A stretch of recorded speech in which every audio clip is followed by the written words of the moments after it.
Hello, আসসালামু আলাইকুম সবাইকে। দেখো তো, শুনতে পাচ্ছ কিনা, দেখতে পাচ্ছ কিনা? Hello hello hello hello hello. দেখো তো, শুনতে পাচ্ছ কিনা? হ্যাঁ, সুন্দর। ঝা চকচকে সাউন্ড আসছে, ঝা চকচকে সাউন্ড আসছে। কি খবর সবার? কেমন আছো? আশা করি সবাই ভালো আছো, সুস্থ আছো। হ্যাঁ দাদা, আমি ভালো আছি। ওয়ালাইকুম আসসালাম।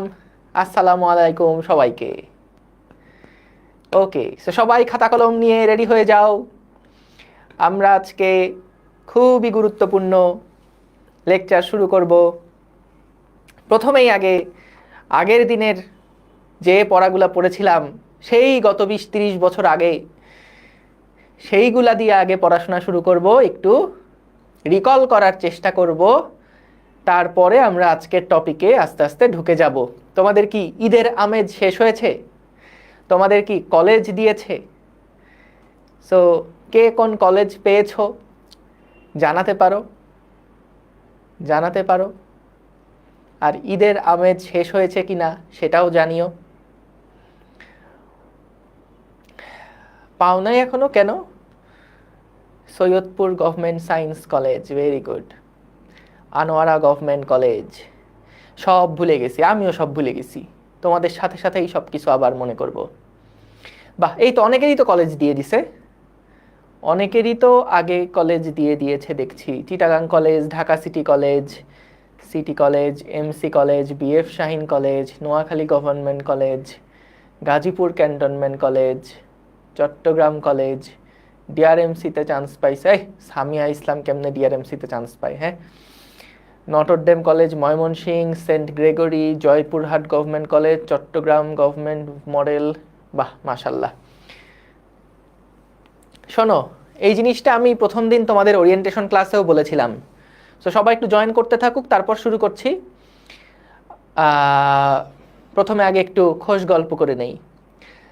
যেটা বলছিলাম, খুবই রূঢ় বাস্তবতা, সেটা হচ্ছে তোমার কলেজের যেই এনভায়রনমেন্ট, কলেজের যেই সাইকেলটা থাকবে, যে সার্কেলটা থাকবে, সরি, তোমার যে ফ্রেন্ড সার্কেলটা থাকবে, তোমার রেজাল্ট কেমন হবে সেটা কিন্তু তোমার এই ফ্রেন্ড সার্কেলের ওপরে অনেকাংশে ডিপেন্ড করবে। এটা আসলে খুব রূঢ় বাস্তবতা এবং সত্য কথা।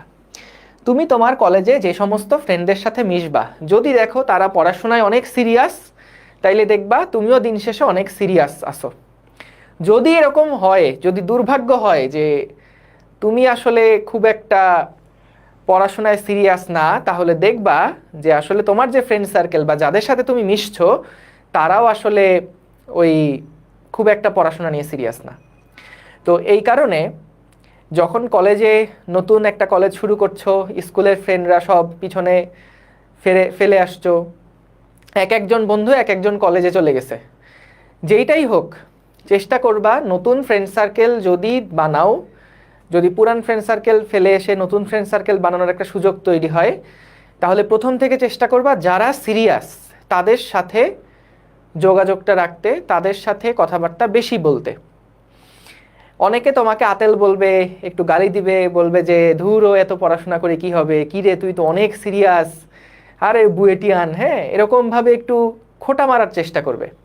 কিন্তু এই সমস্ত খোঁটা আসলে 1 বছরও টিকবে না। তুমি দেখবা যে খোঁটা দিচ্ছে ও আসলে 1 বছর পরে ঠিকই পস্তাবে। এই কারণে চেষ্টা করবা একদম প্রথম থেকে, ডে 1 থেকে একদম সিরিয়াস থাকতে।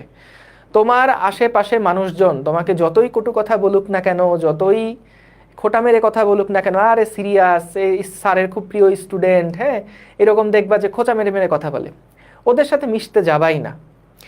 কারণ ওরা আসলে তোমাকে ডিমোটিভেট করে, তোমাকে টেনে তাদের লেভেলে নামায় নিয়ে আসবে। তো এই কথাগুলো বলা এই কারণে, যেহেতু নতুন কলেজ এ সবাই ঢুকবা, নতুন একটা জার্নি শুরু হচ্ছে, এই মুহূর্তে আসলে ফ্রেন্ড সার্কেল বাছাই করাটা খুবই গুরুত্বপূর্ণ। ঠিক আছে? এই জন্য একদম ডে 1 থেকে যারা এরকম দেখবা যে একটু তোমাকে খোঁটা মেরে কথা বলছে বা ভালো কোনো একটা কাজে নিরুৎসাহিত করছে, তাদের সংস্পর্শ দরকার নাই, ফেলে দাও, কোনো দরকার নাই। বরং যারা ভালো কথা বলে, যারা পড়াশোনা নিয়ে কথাবার্তা বলে, যারা প্রবলেম সলভ করে সারাক্ষণ, তাদের সংস্পর্শে থাকো, দেখবা যে তুমি তাদের সাথে থাকতে থাকতে এটা যে কত মারাত্মক একটা ইম্প্যাক্ট রাখে। আমি নিজের লাইফ দিয়ে এটা টের পাইছি। আমার স্কুলের যে ফ্রেন্ড সার্কেল ছিল তারা সারাক্ষণ চিলের ওপর থাকতো, সারাক্ষণ চিল করতো। হ্যাঁ, তো স্কুল লাইফে দেখা গেছে আমিও তাদের সাথে থাকতে থাকতে আমারও আসলে ওইরকম সারাক্ষণ সারাদিন চিল করার একটা মেন্টালিটি থাকতো। তো যখন কলেজে উঠছি, মানে আলহামদুলিল্লাহ যে আমি খুব ভালো একটা ফ্রেন্ড সার্কেল পাইছিলাম, এবং ওই ফ্রেন্ড সার্কেলরা দেখা যেত সারাক্ষণই পড়াশোনা নিয়ে কথা বলছে। তো আমি যদি ওদের সাথে থাকতে চাইতাম তাহলে আমাকেও খুব স্বাভাবিকভাবেই পড়াশোনা নিয়েই কথাবার্তা বলতে হবে। এখন সেই কারণে আমার যেই ব্যাকগ্রাউন্ড স্টাডি, যখন আমি বাসায় বসে পড়াশোনা করতেছি বা বাসায় আসছি, তখনও আমার মাথায় থাকতো যে ওরা যেহেতু পড়াশোনা নিয়ে সারাক্ষণ কথা বলে, তাহলে আমিও পড়াশোনা নিয়েও যাতে কথা বলতে পারি সেটার জন্য একটু পড়াশোনা করি। তো দেখবা যে এটা আসলে অনেকভাবে ইনফ্লুয়েন্স করে, এবং এটা শুধুমাত্র কলেজ লাইফের জন্য না, সারা জীবনের জন্যও সত্যি, সারা জীবনের জন্যই সত্যি। এই জন্য চেষ্টা করবা যেই কলেজেই হোক না কেন, যদি ফ্রেন্ড সার্কেলের সাথে মেশো তাহলে এমন একটা ফ্রেন্ড সার্কেল বাছাই করতে যারা পড়াশোনা নিয়ে সিরিয়াস। ঠিক আছে? না, আইডিয়াল স্কুলের ফ্রেন্ড সার্কেল নিয়ে কখনো বদনাম করিনি বাবা। তারা হচ্ছে, ধরো যে তারা মানে বেশ ভালো বন্ধু আমার এখনো আছে, কিন্তু বদনাম না। মানে আমি বলছি কি, আমি চিল করতাম। আমার তো আইডিয়াল স্কুলের রেজাল্ট ভালো, আমি তো তোমার এসএসসিতেও গোল্ডেন এ প্লাস পাইছিলাম, এইচএসসিতেও গোল্ডেন এ প্লাস পাইছিলাম। সো আমার রেজাল্টে খুব একটা ইম্প্যাক্ট পড়ে নাই, কিন্তু স্কুলের রেজাল্ট জঘন্য ছিল আমার। স্কুলের রেজাল্ট ধরো মানে যখন ক্লাস 8, 9, 10-এ পড়তাম ওই সময় খুবই জঘন্য, আমি আরেকদিনই গল্প বলবো না। কিন্তু কলেজের রেজাল্ট মাশাআল্লাহ অনেক ভালো ছিল, তার মূল কারণ ছিল ওই ফ্রেন্ড সার্কেল। হ্যাঁ, আমার কলেজ ছিল ঢাকা রেসিডেন্সিয়াল মডেল কলেজ। ঠিক আছে, চলো তাহলে আমরা শুরু করি। হ্যাঁ, সবাই খাতা কলম বের করো। আমরা হচ্ছে আজকে আগের দিন যা পড়েছিলাম সেইগুলো একটু ছোট্ট করে রিক্যাপ করব, এবং তারপরে আজকে নতুন টপিকের মধ্যে চলে যাব। সো ঈদের পরে এটা প্রথম ক্লাস, তোমরা সবাই আস্তে আস্তে আবার সিরিয়াস হও। দেখবা যে কলেজ যখন শুরু হবে তখন তুমি আসলে অনেকের থেকে অনেক বেশি আগায় থাকবে, এবং এটা সব সময় পুরো ইন্টার লাইফেই তোমাকে একটা এজ দিবে এবং আগায় থাকতে হেল্প করবে। ঠিক আছে? ওই যে দেখো না, যে পাওয়ার প্লেতে প্রথম 6 ওভারে যারা বেশি আগায় থাকে তারা কিন্তু পুরো 20টা ওভারেই তারা আগায় থাকে। তো এখানেও সেই একই জিনিস, যে যখন যে আগের থেকে একটু বেশি স্ট্রাইক রেট নিয়ে শুরু করবে তারা কিন্তু পুরো ইন্টার লাইফে লিড দিবে। ঠিক আছে? এটা মাথায় রেখো। বারবার ভুলে যাই আগের পড়া, আমি ভুলে যাই তো। আচ্ছা, আমি বুঝি না এই ভুলে যাওয়া নিয়ে তোমাদের এত টেনশন। এটা হওয়াটা খুব স্বাভাবিক তোমাদের এই বয়সে, কিন্তু আমি তোমাদের আমার একটা স্টোরি শেয়ার করি, তাইলে এই জিনিসটা তোমাদের জন্য ভাল লাগবে।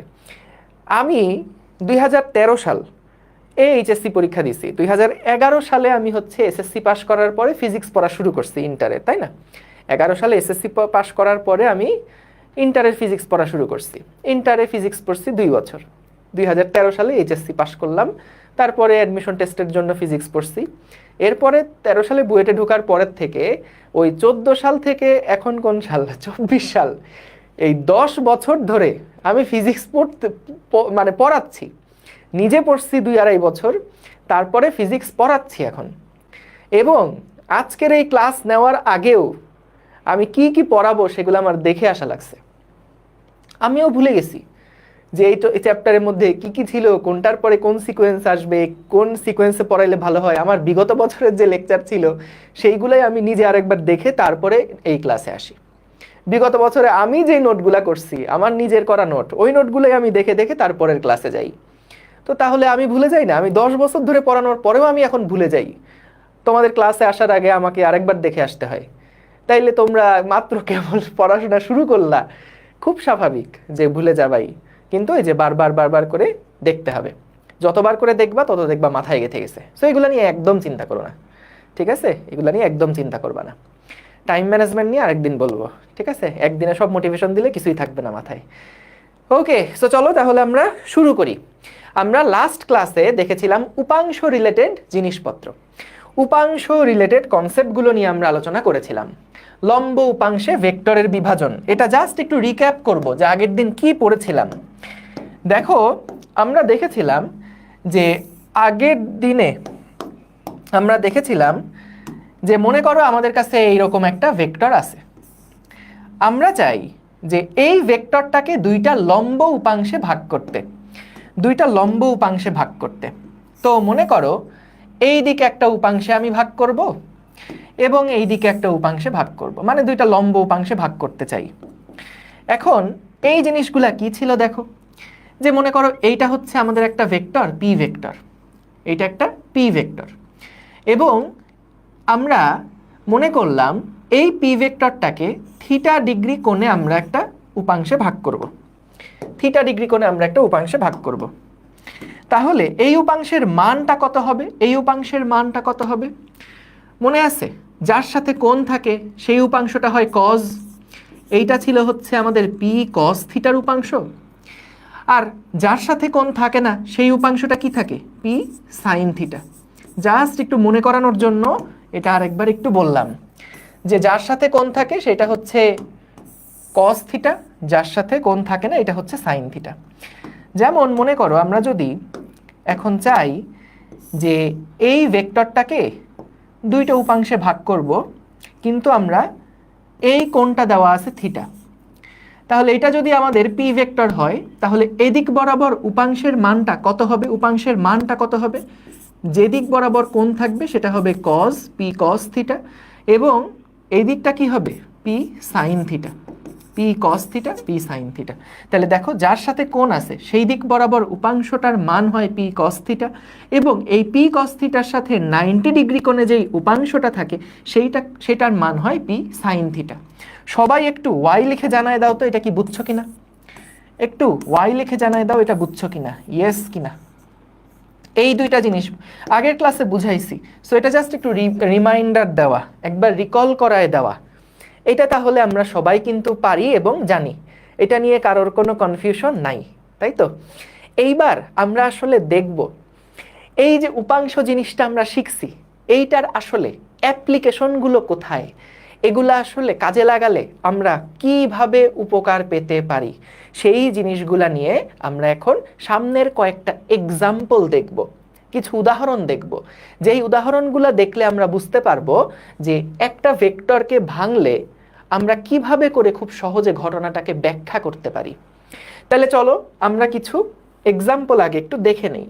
যেমন হাঁটার সময় কি হয়, তুমি খেয়াল করে দেখবা যখন তুমি হাঁটছো তখন সব সময় তোমার যেই পিছনের পাটা থাকে সেই পিছনের পাটা না তুমি কখনো সোজাভাবে নিয়ে আগাতে পারবা না, পিছনের পাটাকে কিন্তু একটু বাঁকায়ে তারপরে তোমাকে সামনের দিকে যেতে হয়।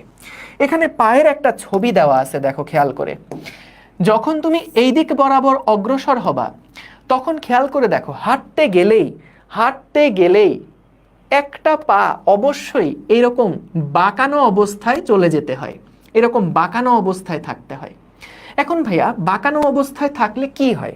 ছবিটার দিকে যদি একটু খেয়াল করো, দেখো তুমি যখন বাঁকানো অবস্থায় মাটিটাকে একটা ধাক্কা দিচ্ছ, বাঁকানো অবস্থায় মাটিটাকে যখন একটা ধাক্কা দিচ্ছ তখন প্রতিক্রিয়া বলটা কার উপরে কাজ করবে? তোমার পায়ের উপরে কাজ করবে। ক্রিয়া প্রতিক্রিয়া কি মনে আছে? ক্রিয়া প্রতিক্রিয়া কি ছিল? যখন আমরা কোনো একটা বস্তুর উপরে বল প্রয়োগ করি, মনে করো 10 নিউটনের একটা বল আমরা এই বস্তুটার উপরে প্রয়োগ করলাম, তাহলে এই যে বলটা প্রয়োগ করলাম এটাকে যদি আমি ক্রিয়া বল বলি তাহলে একটা প্রতিক্রিয়া বল কাজ করবে, সমান এবং বিপরীত একটা প্রতিক্রিয়া বল কাজ করবে। কিন্তু এটা তো আমরা সবাই জানি, যে তার আগে বলে আসি দেখি সবাইকে আসলে জানি কিনা।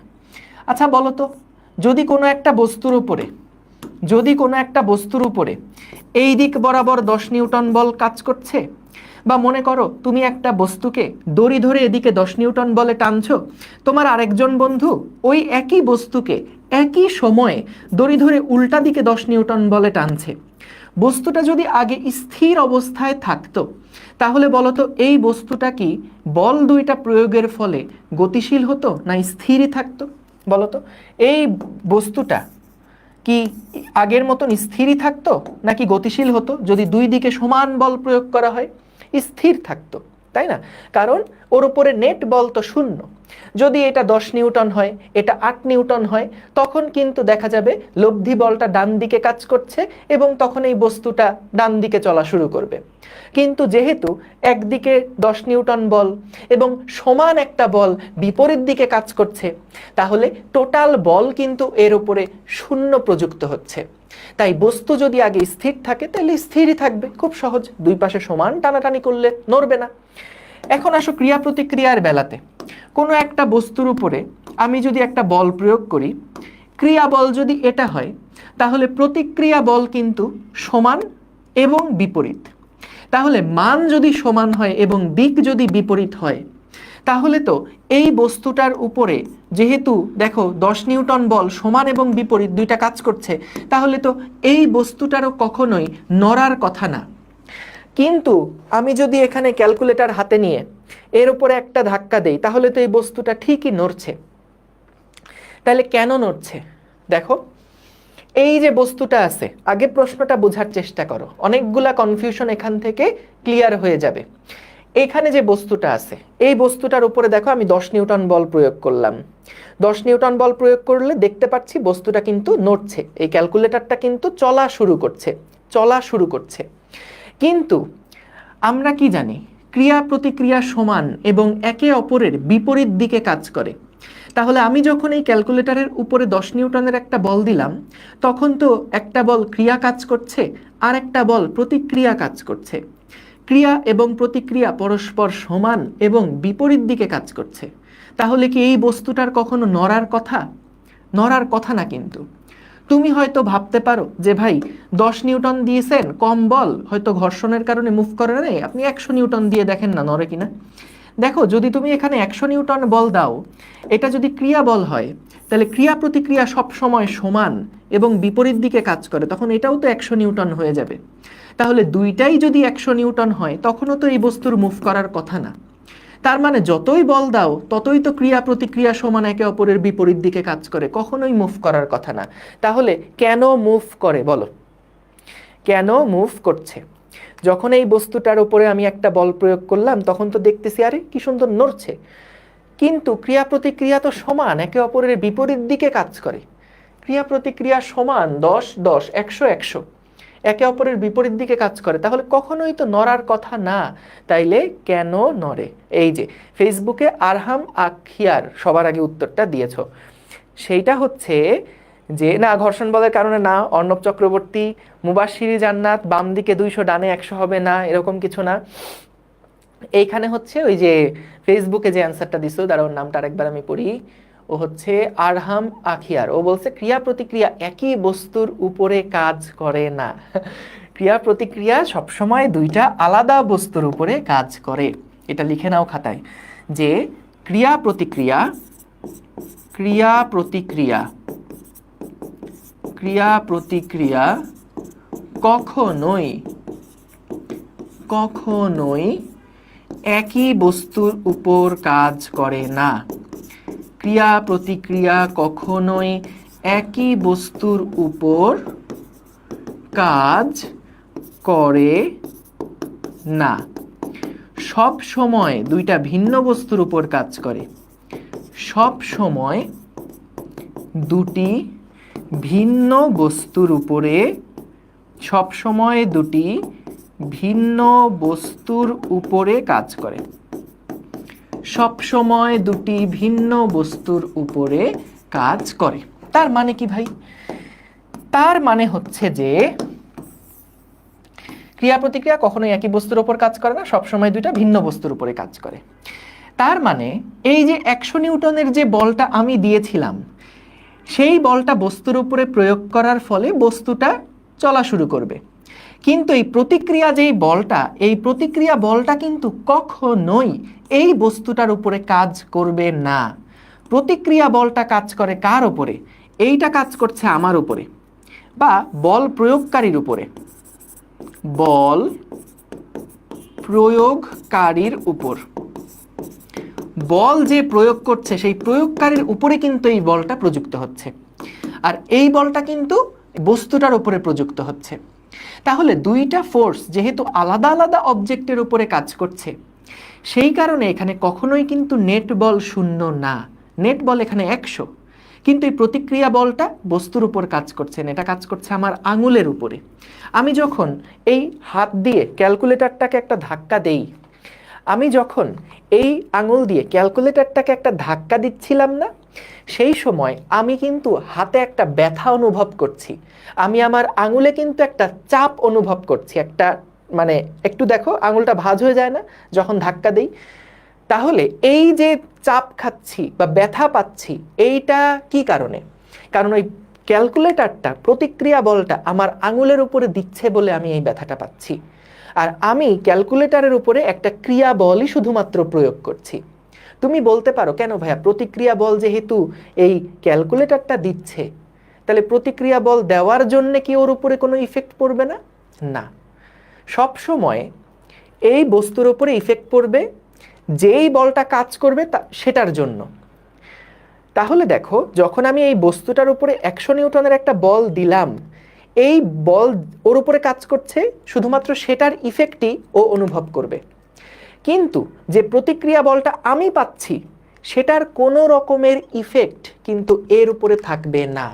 অর্থাৎ ওই ফেরত আসা 100 নিউটন বল কিন্তু ওর উপরে প্রযুক্ত হবে না।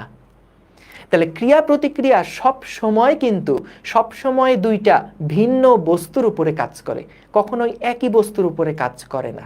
যদি একই বস্তুর উপরে কাজ করতো তাহলে কিন্তু কোনো বস্তুকেই কখনোই মুভ করানো যেত না, কারণ ক্রিয়া প্রতিক্রিয়া সমান। বুঝতে পেরেছো? বলো, বুঝতে পেরেছো? বলো তো, এই ওয়াই লিখে জানাও, দেখো তো ক্লিয়ার কিনা। ইয়েস, হাউমাউ করে জানায় দাও। Very good, very good. তাহলে ভাইয়া এটা খুবই বেসিক একটা কথা, কিন্তু এটা নিয়ে মন খারাপ করো না যে ভাই 9-10-এর জিনিস এটা এখন নতুন করে শিখলাম।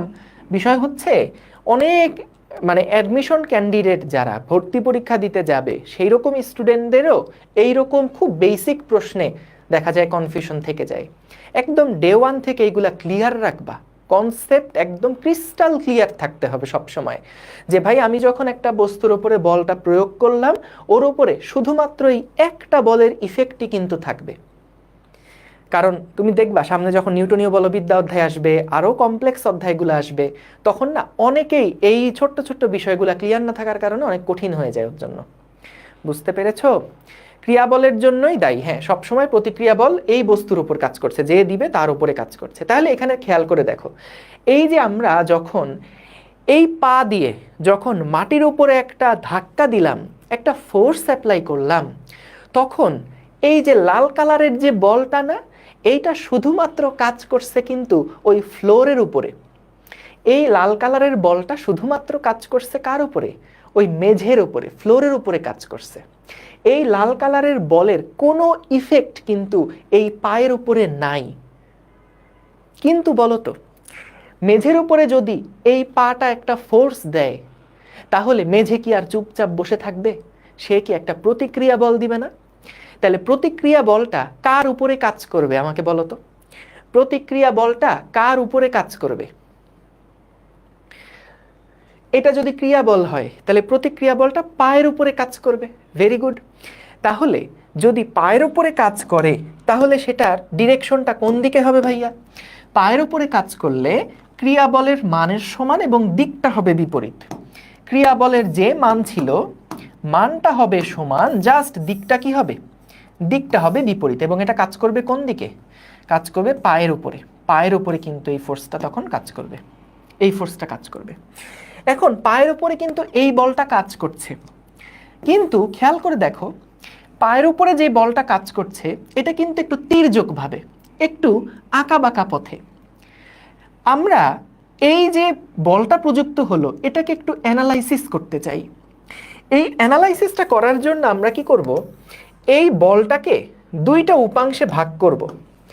এই যে বলটা প্রযুক্ত হচ্ছে না, এই যে পিঙ্ক কালারের যে বলটা প্রযুক্ত হচ্ছে পায়ের উপরে, এই বলটাকে আমরা একটু কি করব? এই বলটাকে আমরা একটু দুইটা উপাংশে ভাগ করব।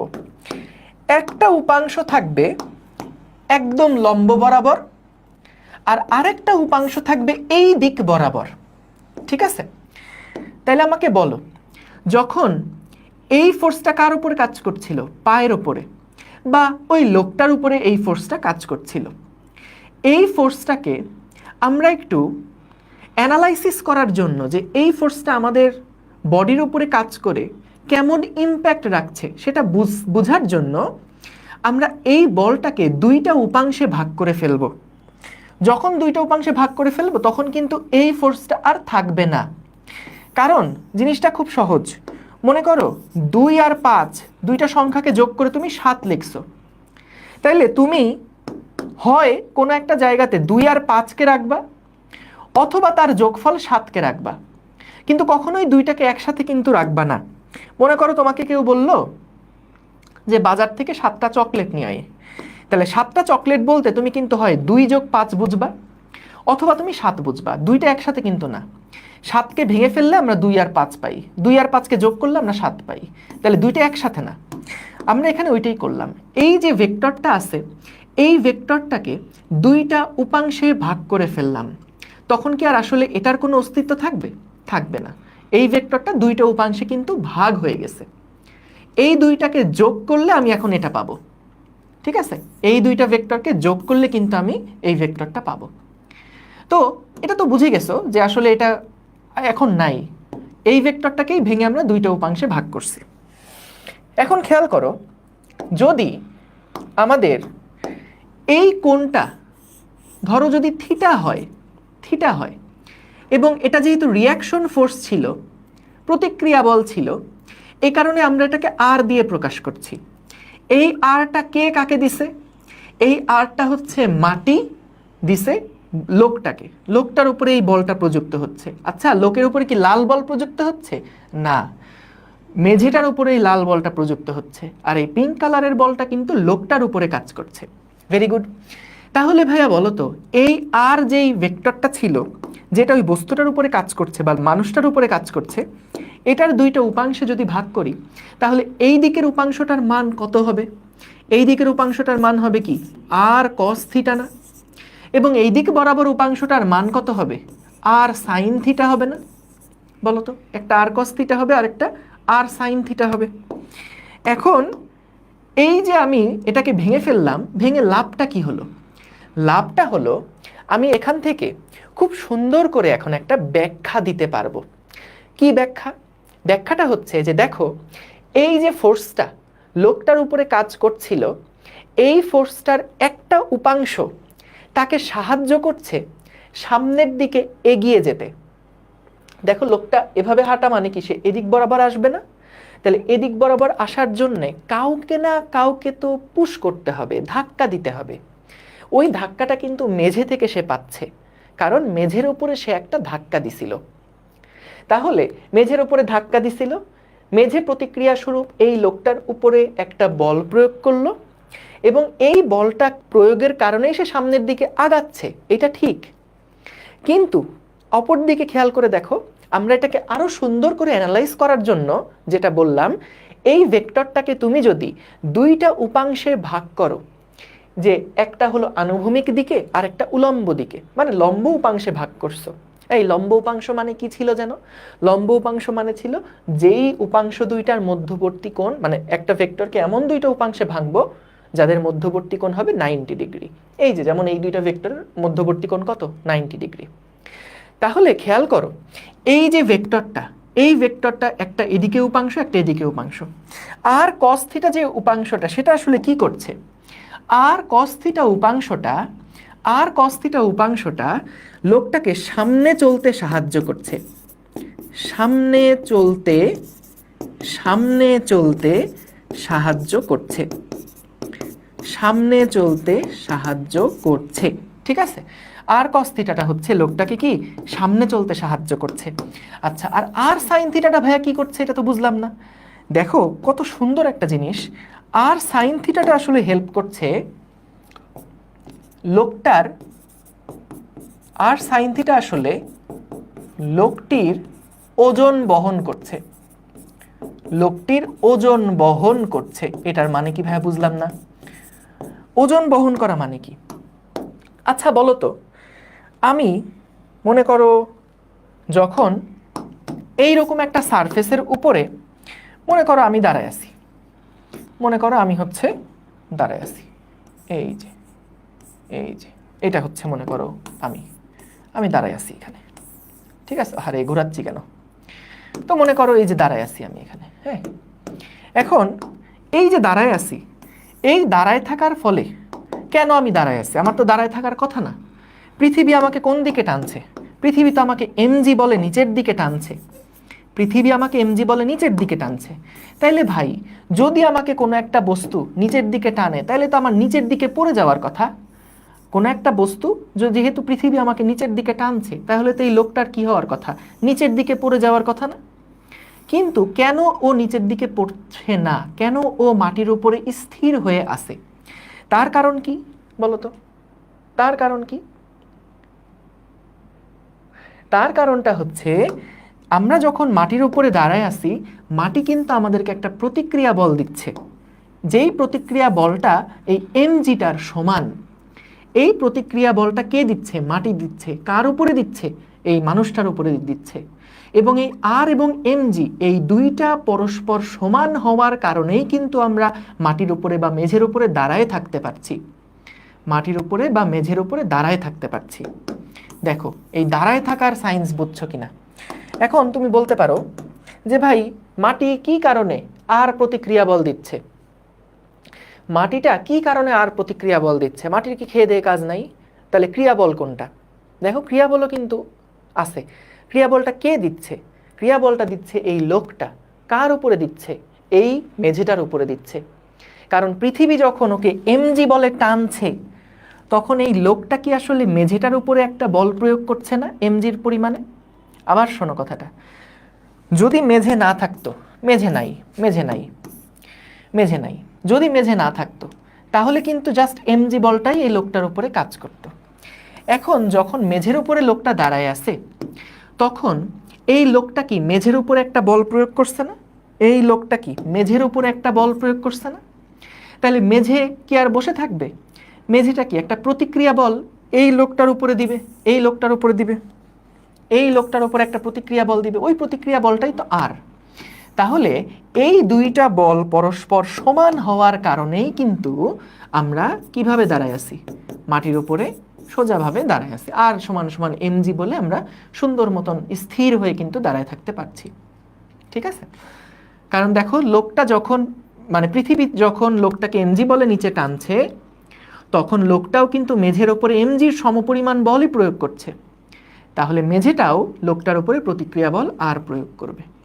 এই সিম্পল এই মেকানিক্সটা, এটাও কিন্তু বহুত মানুষজন বুঝে না। তোমরা কি বুঝতে পেরেছো? বলো তো, বলো বলো বলো, বুঝতে পেরেছো? তাহলে আমরা এইভাবে করে দাঁড়ায় থাকতে পারছি মাটির উপরে, এবং এই প্রতিক্রিয়া বলটাই কিন্তু আমাদের ওজনটা বহন করছে, ওজনটা ক্যারি করছে। তোমাদের কাছে আমার এখন একটা প্রশ্ন, আচ্ছা, আমরা যখন লাফ দিতে চাই, তখন আমরা কি করি? আমরা লাফ দেওয়ার সময় কি করি? একটা জিনিস খেয়াল করে দেখো তো, লাফ দেওয়ার সময় তুমি দেখবা আমরা মাটিকে একটু বেশি পরিমাণে চাপ না দিয়ে কিন্তু কখনোই উপরের দিকে উঠতে পারি না। মাটিকে একটা চাপ দিয়ে কিন্তু আমাদের উঠতে হয়। তুমি নিজেও এখন পড়ার টেবিল থেকে উঠে একটা লাফ দিয়ে দেখতে পারো, যে তুমি যখন লাফ দিতে চাও, তখন কিন্তু এই মেঝের উপরে তোমাকে একটা এক্সট্রা ফোর্স দিয়ে তারপরে লাফ দিতে হয়। কেন? মাটিতে এক্সট্রা একটা বল প্রয়োগ করে তারপরে কিন্তু তোমাকে উঠতে হয়। তাইলে দেখো, এটা কি কারণে বলো তো? এইরকম অবস্থায় কি আর এবং এমজি পরস্পর সমান না? বলো তো, আর এবং এমজি এই দুইটা কি পরস্পর একদম সমান না? সমান। এখন খেয়াল করো, পরের সিনারিওতে আসি। যদি তুমি লাফ দিতে চাও, তখন কি করতে হচ্ছে জানো? তখন তোমাকে মাটির উপরে একটা এক্সট্রা বল প্রয়োগ করতে হচ্ছে।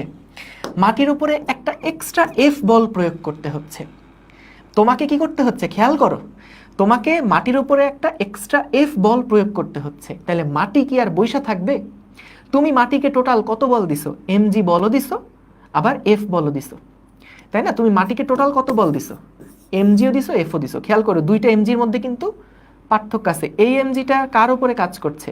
এই এমজিটা কাজ করছে লোকের উপরে, কে দিচ্ছে? পৃথিবী দিচ্ছে, ঠিক আছে। আর পৃথিবী যখন এই লোকটাকে এমজি বলে টানছে, তখন কিন্তু এই যে আমাদের ভূমিটা, এই ভূমিটার উপরেও কিন্তু লোকটা চাপ দিচ্ছে, একটা এমজি বল পরিমাণ একটা বল প্রয়োগ করছে। তাহলে ওই কারণে তো প্রতিক্রিয়া বল আসছিল, গেল। যখন লাফ দেওয়া হচ্ছে তখন এই লোকটা কিন্তু একটা এক্সট্রা এফ পরিমাণ বল এই মাটির উপরে দিল। তাহলে মাটিটাও কি প্রতিক্রিয়া বল হিসাবে এখন শুধু এমজি দিবে, নাকি এমজির সাথে একটা এক্সট্রা এফ ও সে প্রয়োগ করবে? একটা এফ ও সে প্রয়োগ করবে। তাহলে বলো তো আমাদের আর এর মান আগে কত ছিল? আর এর মান আগে ছিল এমজি এর সমান, তাই না? এই যে আর এর মান আগে ছিল কত? এমজি এর সমান। যখন তুমি উপরের দিকে একটা এক্সট্রা চাপ দিছো বা একটা বল প্রয়োগ করছো, তখন মাটিটাও এই লোকটার উপরে একটা উপরের দিকে এফ পরিমাণ বল প্রয়োগ করছে। তাহলে দুইটা বল দেখো, উপরে এমজি আর এফ, আর নিচে কি তোমার উপরে, তাহলে টোটাল কয়টা বল কাজ করছে? দুইটা। একটা হলো উপরের দিকে এমজি প্লাস এফ, আর আরেকটা নিচের দিকে এমজি। তাহলে বলো তো দুইটার মধ্যে কোনটা বড়? এইটা বড় না? উপরেরটা বড়। এই কারণেই কিন্তু তুমি উপরের দিকে একটা নেট বল লাভ করো এবং উপরের দিকে লাফ দিতে পারো। বুঝতে পেরেছো? উপরের দিকে কেন লাফ দিতে পারছি, এটা কি বুঝতে পারছি বলো তো?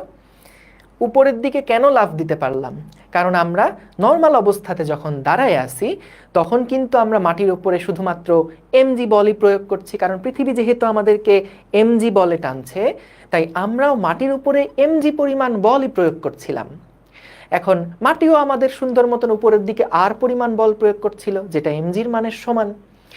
এখন আমরা যখন উপরের দিকে লাফ দিতে চাই, তখন নিচের দিকে এক্সট্রা চাপ দিয়ে তারপরে উঠি। তাহলে এই যে এক্সট্রা একটা বল প্রয়োগ করলাম মাটির উপরে ক্রিয়ার বলের পরিমাণটা বেশি বাড়ায় দিলাম, তাহলে মাটিটাও কি করবে? প্রতিক্রিয়া বলের পরিমাণ বেশি দিবে না? কার উপরে দিবে? আমার উপরে দিবে। তাহলে আমার উপরে এখন দুইটা বল কাজ করছে, একটা হলো এমজি এবং আরেকটা হলো এফ। এই দুইটা বলের ক্রিয়ার ফলে তুমি এখন দেখো লোকটার উপরে লব্ধি বল কোন দিকে কাজ করছে? লোকটার উপরে এমজি প্লাস এফ কাজ করছে উপরের দিকে, আর নিচের দিকে কাজ করছে শুধু এমজি। তাহলে এই দুইটার ফলে উপরের দিকে লব্ধি একটা এফ বল এই লোকটা পাবে। এখন আমার একটা প্রশ্ন আছে। প্রশ্ন হচ্ছে, ভাই তাহলে উপরের দিকে যদি ও এফ বল পায়, তাহলে এফ বল পেলে তো ওর রকেটের মতন উপরের দিকে চলে যাওয়ার কথা। তাহলে ওই লোকটা কেন আবার নিচের দিকে নেমে আসে বলো তো? যদি উপরের দিকে একটা, হ্যাঁ, গ্র্যাভিটির কারণে নেমে আসে। কেন? তাহলে গ্র্যাভিটির কারণে নেমে আসলে আগে যে উপরের দিকে একটা নেট এফ বল ছিল, এখন কি আর থাকে না? যখন সে মাটি থেকে উপরের দিকে ওঠা শুরু করলো, তখন কি আর এই এমজি প্লাস এফ বল আর থাকে না? তখন কি আর প্রতিক্রিয়া বল থাকে না? না, প্রতিক্রিয়া বল থাকে না। যখন সে উপরের দিকে লাফ দিছে, মাটি থেকে যখন ওর সংস্পর্শ আলাদা হয়ে গেছে, তখন এই প্রতিক্রিয়া বল দেওয়ার মতন আর কেউ কি আছে ওকে প্রতিক্রিয়া বল দিবে? নাই তো, কারণ ওর সাথে তার কন্ট্যাক্টেই নাই। তাহলে আমাদের যখন মাটি থেকে আলাদা হয়ে গেল, তখন তো এই বলটা আর নাই, এটা তো নাই। তখন শুধুমাত্র কি এমজি বলই কাজ করে, এবং এই এমজি বলের প্রভাবেও আবার তখন নিচের দিকে পড়ে আসে। বুঝতে পারছো? তাহলে পুরা মেকানিক্সটা বুঝছো কিনা? পুরা জিনিসটা ক্লিয়ার কিনা একটু বলো। পুরা জিনিসটা ক্লিয়ার হয়েছে কিনা একটু বলো। Yes, very good, very good. তাহলে আমরা এখান থেকে উপাংশে বিভাজনের একটা কার্যকারিতা শিখলাম, যে উপাংশে বিভাজন করে আসলে কি লাভটা হয়েছে। যে আমরা এখান থেকে অ্যানালাইসিস করছিলাম যে যখন আমরা সামনের দিকে আগাই, যখন আমরা সামনের দিকে হাঁটি, সেই সময়ে আমরা মাটির উপরে একটা বল প্রয়োগ করছি, মাটিও কিন্তু আমাদের উপর একটা বল প্রয়োগ করছে। এই বলটাকে আমরা যদি ভাঙি, তাহলে দুইটা উপাংশ পাওয়া যাচ্ছে। একটা হলো এদিক বরাবর উপাংশ এবং আরেকটা হলো এদিক বরাবর উপাংশ, আর কস থিটা এবং আর সাইন থিটা। তাহলে কোন উপাংশটা কি কাজে হেল্প করছে সেইটা আমি স্পেসিফিকলি বলতে পারছি, কারণ উপাংশে ভাগ করে ফেলছি বলে। যখন এরকম দিকে ছিল তখন না আমি আলাদা করতে পারছিলাম না যে কোনটা কোন কাজে লাগছে। এরকম বলটাকে যখন আমি একবার ভেঙে দুইটা বলে পরিণত করে ফেললাম, লম্ব উপাংশে ভেঙে ফেললাম, তখন আমি সুন্দর মতন আলাদা করতে পারছি যে আচ্ছা, এই দিকের যে ধাক্কাটা আছে বা এই ফোর্সের এদিকে যে উপাংশটা আছে সেটা আমাকে সামনে চলতে সাহায্য করছে, আর এদিকে বরাবর যে উপাংশটা আছে সেটা আসলে লোকটার ওজন বহন করছে। এখন তোমরা আমাকে বলো তো দেখি, যদি আমি হাঁটা বাদ দিয়ে দৌড়াতে চাই, হাঁটা বাদ দিয়ে যদি দৌড়াতে চাই তাহলে কোন উপাংশটা বেশি বৃদ্ধি করা লাগবে বলো তো? আর কস থিটা না আর সাইন থিটা? যদি আমি হাঁটা বাদ দিয়ে এখন দৌড়াতে চাই, কজেরটা বাড়ানো লাগবে। কারণ কি? কারণ যখন দৌড়াবো তখন তো এই দিক বরাবর ফোর্সটা তাহলে আমার বেশি লাগবে। তাহলে এই দিক বরাবর ফোর্স বেশি হওয়ার কারণে আমি আগে বলতো যদি এইভাবে করে বলটা প্রয়োগ করতাম মাটির উপরে, তাহলে এখন কিন্তু আমি আরেকটু হেলে গিয়ে বলটা মাটির উপরে প্রয়োগ করব। অর্থাৎ খেয়াল করো, আমি এখন চাই যে এই যে ধাক্কা বলটা আগে দিছিলাম, আগে কোন দিক বরাবর দিছিলাম? আগে ধাক্কা বলটা দিছিলাম এই দিক বরাবর, ঠিক আছে? এখন আমি চাইবো কি জানো? এখন আমি চাইবো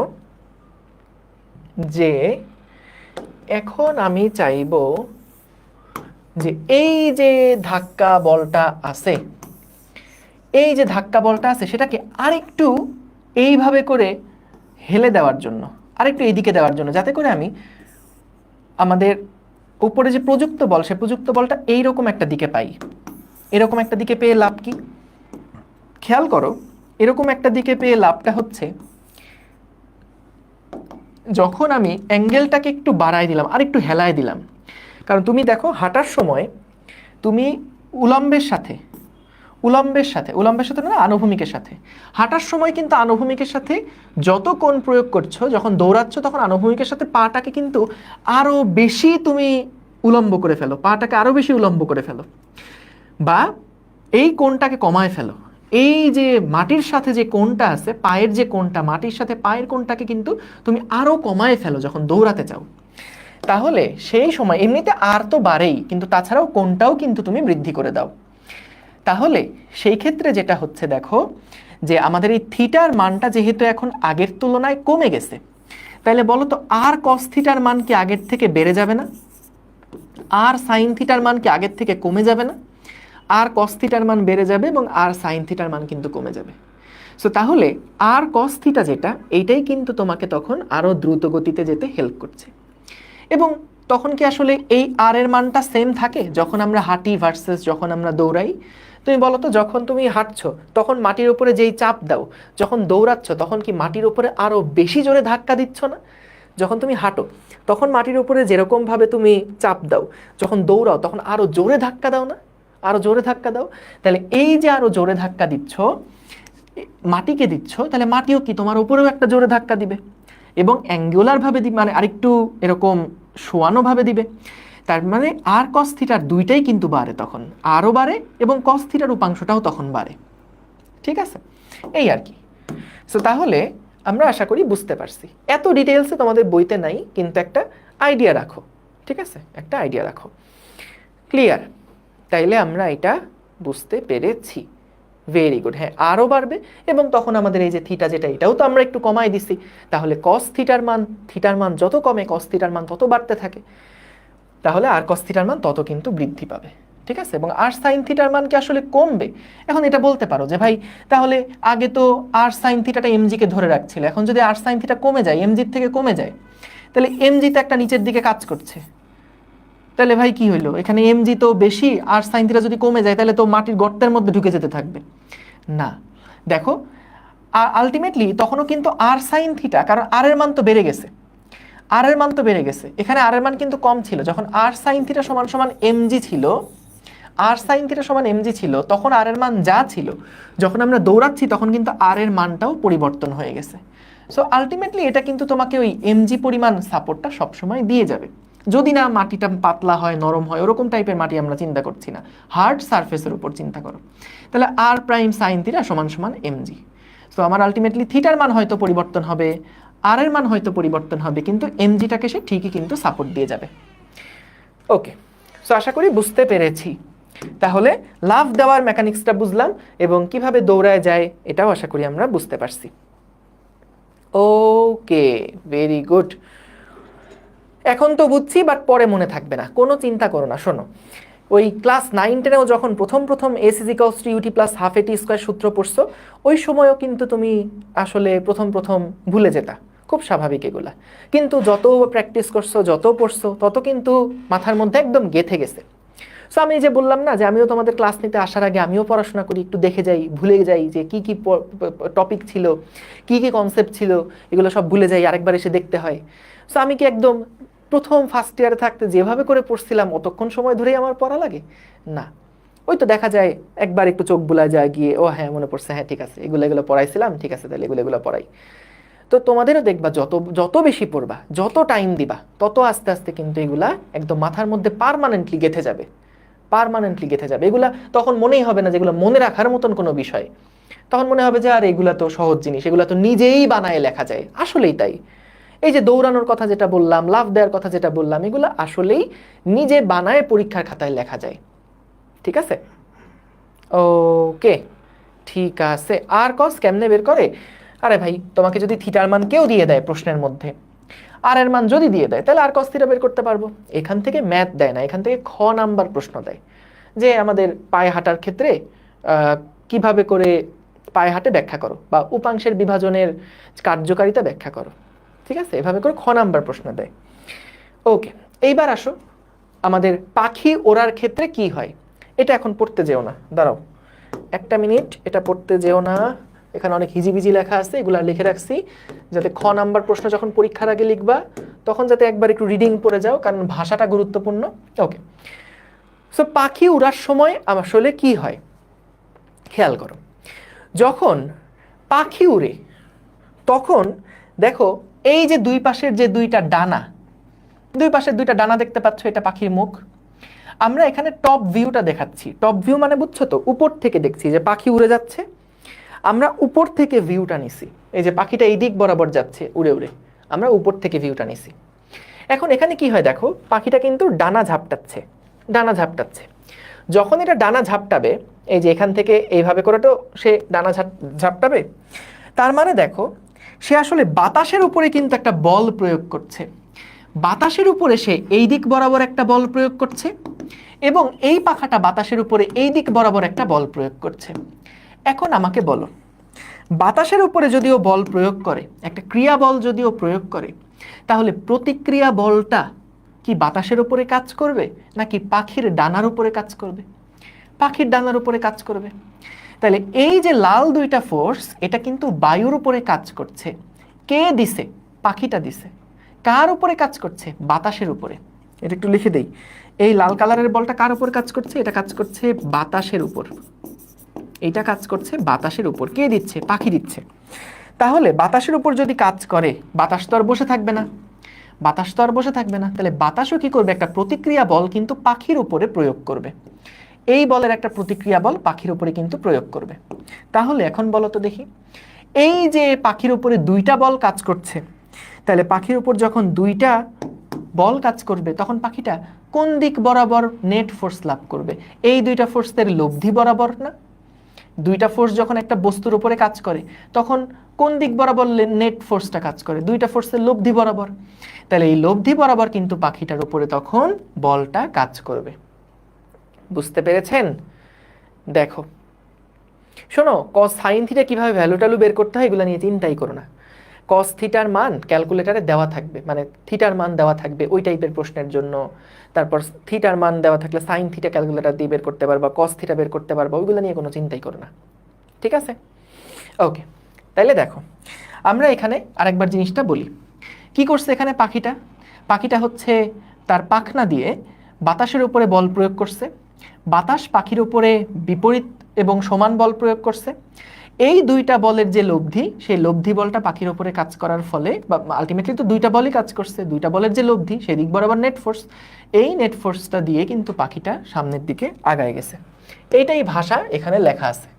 ভাষাটা রিডিং পড়ে নিও, ভাষাটা রিডিং পড়ে নিও। এখানে WAB কি বোঝা যাবে? হ্যাঁ, কি বলছে দেখো, পাখি উড়বার সময় ডানা দুইটা দিয়ে বাতাসকে পিছনের দিকে ধাক্কা দেয়। এই যে WA WB, WA এবং WB এই দুটো হচ্ছে পাখাটা বাতাসের উপর ধাক্কা দিচ্ছে। একই সাথে বাতাসও নিউটনের তৃতীয় সূত্র অনুসারে পাখির ডানাকে OA এবং OB বরাবর ধাক্কা দেয়। এই যে OA এবং OB বরাবর ধাক্কা দেয়। এই প্রতিক্রিয়া বলের লব্ধি বল OC পাখিটাকে সামনের দিকে, যে এই দুইটা প্রতিক্রিয়া বল OA এবং OB, এই দুইটার লব্ধি বলটা হচ্ছে পাখির উপরে কাজ করছে, OC এর দিকে কাজ করছে। চিত্রকে আঁকানো লাগবে? এইটা পাখির ক্ষেত্রে একটু ছবিটা এঁকে দিতে পারলে ভালো, এরকম পাখি, এত সুন্দর পাখি হওয়া লাগবে না, তুমি একটা ত্রিভুজ দিয়েও পাখি আঁকায় ফেলতে পারো, ঠিক আছে। তবে নর্মালি এইটা ছবি বায়োলজি না যে ছবি সুন্দর হলে নাম্বার পাবা, এরকম না। তুমি মোটামুটি এই যে WA WB OA OB এই জিনিসগুলো যদি ছবি এঁকে বুঝাই দিয়ে আসতে পারো তাহলেই হবে। ওকে, এইবার আসো নৌকার গুণ টানা রিলেটেড যে টাইপের প্রশ্ন আসে, এখান থেকে কিন্তু অনেকগুলাই খ নাম্বার প্রশ্ন আসে এই আইডিয়াটা থেকে। তো একটু খেয়াল করো, দেখো আমরা এইখানে নৌকার গুণ টানা জিনিসটা কি? গুণ টানা হচ্ছে যে এই যে নৌকাটা, এটা মনে করো মাঝ নদীতে আছে। এখন কি করা হয়, মাঝিরা অনেক সময়, মানে অনেক আগে যখন হচ্ছে খুব একটা ইঞ্জিন চালিত বা হচ্ছে মোটর চালিত যে সমস্ত নৌকাগুলা এখন দেখা যায় খুব সচরাচর, আগের সময় তো আর এত সুন্দর যন্ত্রপাতি ছিল না। তো সেই সময় যদি দেখা যায় নৌকাটাকে এক জায়গা থেকে আরেক জায়গায় মাল বহন করে নিয়ে যেতে হবে, তখন দেখা যেত দুইজন মাঝির প্রয়োজন হতো। একজন মাঝি এই নৌকার উপরে বসে থাকতো, আর আরেকজন মাঝি একটা দড়ি ব্যবহার করে তীর থেকে এই নৌকাটাকে বেঁধে, হ্যাঁ নৌকাটাকে দড়ি দিয়ে বেঁধে ওই তীরে গিয়ে সে কি করতো, ওই তীরে গিয়ে সে হচ্ছে এই দিক বরাবর সামনের দিকে আগায় যেত। তাহলে দড়ি দিয়ে যখন এভাবে করে সামনের দিকে টানতে থাকে, দড়ি কিন্তু এই যে এফ যেদিকে কাজ করছে এটাই হলো নৌকাটার কোনো একটা হুকের সাথে এই দড়িটা বাঁধা। তো এই দড়িটা ধরে সে হচ্ছে এই দিক বরাবর টানতে থাকতো। সো এদিক বরাবর টানতে থাকলে যেটা দেখা যেত, এই যে এদিক বরাবর যখন টানতে সে সামনের দিকে আগাচ্ছে আর কি, তখন দেখা যেত যে নৌকাটা কিন্তু এই যে সামনের দিকে কিছু দূর আগায়, নৌকাটা সামনের দিকে এরকম আগায়। এখন কথা হচ্ছে এটা তো একটা সাইড ভিউ না, এটা একটা পার্সপেক্টিভ ভিউ বলে এটাকে, এটা একটা 3D ভিউ। 3D ভিউ দেখে এই ছবিটা আসলে আমরা খুব একটা কম্প্রিহেন্ড করতে পারি না প্রথম, কারণ এটা যদি একটা মোশনে থাকতো তাইলে হয়তো বা দেখে বোঝা যেত। অনেক সময় এটা দেখে একটা মিসআন্ডারস্ট্যান্ডিং হয় যে এই যে এফ বলটা এটা হয়তো বা আকাশের দিকে কাজ করছে, এটা আকাশের দিকে না, এটা তীরের দিকে একটা দড়ি দিয়ে টানা হচ্ছে। তো এই ধরনের কনফিউশনগুলো অ্যাভয়েড করার জন্য আমি ছবিটাকে একটু রিড্র করব, এবং এখন আমি 2D একটা ছবি আঁকবো। তো 2D ছবিটা কেমন, যে মনে করো এইটা হচ্ছে আমাদের সেই নৌকাটা, এই হচ্ছে আমাদের নৌকা। এরকম নৌকা জীবনে চোখে দেখছো বলো? এই যে আমার এত সুন্দর প্রতিভাগুলোর তো কোনো মূল্য তোমরা দাও না, কোনো প্রশংসাও করো না যে ভাই এই যে এত সুন্দর আঁকায় ফেললেন, এত সুন্দর একটা নৌকা, দেখতেই তো অস্থির লাগতেছে, যে কেউ তাকাইলে দেখলেই বলবে যে এটা একটা নৌকা। যাই হোক, তোমরা আসলে গুণের কদর করতে জানো না, এটা আসলে ব্যর্থতা। যাই হোক, তো যেটা হচ্ছে আমরা টপ ভিউ নিয়ে আলোচনা করছি। আমাদের তীরটা কোন দিকে? তীর হচ্ছে এইখানে, হ্যাঁ। এবং দড়ি নিয়ে কোন দিক বরাবর টানা হচ্ছে? দড়ি নিয়ে টানা হচ্ছে এই দিক বরাবর। একটা মাঝি সে পিঠে করে দড়িটাকে নিয়ে সামনের দিকে আগায় যাচ্ছে, অর্থাৎ সে নৌকাটার উপরে কিন্তু দড়ির সাহায্যে এইরকম একটা দিকে বলটা প্রয়োগ করছে। এখন তুমি বলতে পারো তাহলে ভাই আমাদের মেইন টার্গেট কি ছিল? আমাদের তো ভাই মেইন টার্গেট ছিল যে নৌকাটা সামনের দিকে আগায় নিয়ে যাওয়া লাগবে। কারণ কি? কারণ ওই যে বলছিলাম যে অনেক মাল বহন করে তোমার দেখা যায় নৌকা যেহেতু সহজলভ্য, তো অনেক মাল এই নৌকার উপরে চাপায় নিয়ে তারপরে নৌকা দিয়ে যদি টানা হয় তাহলে এটা বেশি সহজ হয়। কিন্তু ওই বইটা বেয়ে যদি সামনে আগাতে যায় তাহলে দেখা যেত যে অনেক বেশি সময় লেগে যাবে, অনেক বেশি কষ্টও হবে। এই কারণে নৌকাটার একটা প্রান্ত দড়ি দিয়ে বেঁধে তারপরে লোকটা দড়ি দিয়ে দেয় টান, তখন দেখা যায় এটার স্পিড আস্তে আস্তে বাড়তে থাকে। শুধু যে অনেক ক্ষেত্রে একজন মাঝি টান দেয় এরকম না, 3-4 জন মাঝি ওইখানে দড়ি ধরে টানতে থাকে, এরকমও কিন্তু দেখা যায়। তো যাই হোক, মেইন টার্গেটটা কি? টার্গেটটা হচ্ছে যে নৌকাটাকে ধরো আমি হচ্ছে এই একটা শহর আছে, এই এ শহর থেকে আমি বি শহরে ওকে নিয়ে যেতে চাই, তাহলে আমার নৌকাটাকে এই দিক বরাবর টানা লাগবে। কিন্তু বলো তো ভাই, যদি আমি নৌকাটা এই দিক বরাবর টানে তাহলে তো নৌকাটা এই দিক বরাবর গিয়ে একটা সময় কি তীরে গিয়ে ভিড়ে যাবে না?